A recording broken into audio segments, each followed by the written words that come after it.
Hello guys, for today's video, we are here in Pocosana, Peru. This is the southern part of Lima, Peru. We're going to ride a boat and explore the island, and we're also going to see if we can watch a penguin and dolphins. So let's go guys. Some of the local here caught fresh bonito fish. So let's go. Here's our boat. Ride right here, I guess, on the boat to see the penguins. Penguins or dolphins. Oh, there's like a fish market right here. Hi, Ali. Ito na pamilya Staya.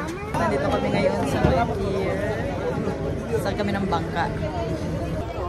No, lo va a jalar más. Sí, camarógrafo. Tiene que avanzar hasta acá.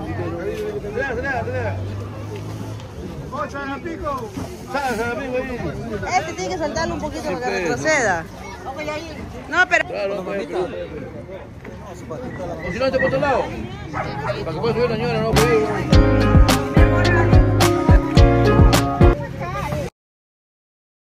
Ano kami guys? Sabay na rin finally. Ikot-ikot lang kami dito. Ayan, grabe. Buong pamilya nandito. Ikot kami dito. Yung driver namin. Ang bangka. Ng mga isda na huhuli nila dito guys, fresh bonito fish,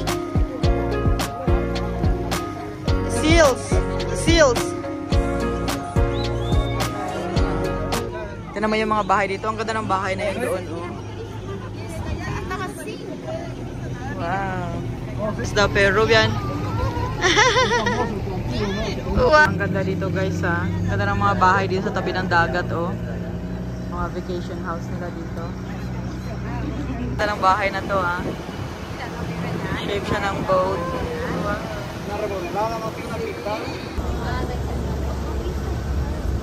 Okay, is that a penguin? Beautiful thing I've seen in my life. Wow, right there, the penguin. Arctic. So be careful.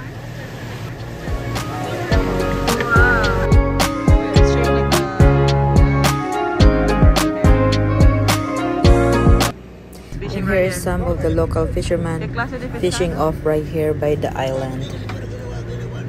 No mientas, eh?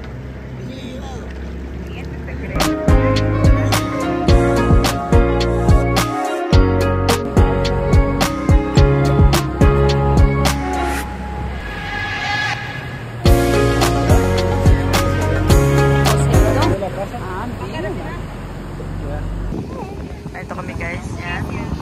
Umikot kami dito sa island na to, boat ride.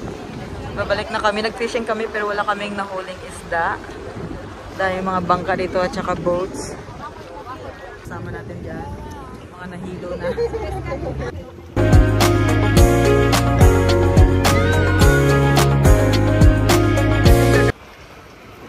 There's actually a lot of fish right here on the shore. As you can see, the boat just collide.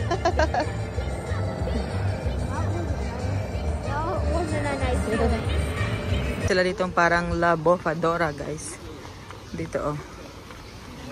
Parang maliit na cave na supposedly nagaano ng water pero So that's the La Bofadora. It's supposed to spit out like water, like strong water up in the air, but the water wasn't that strong during this time that we visited.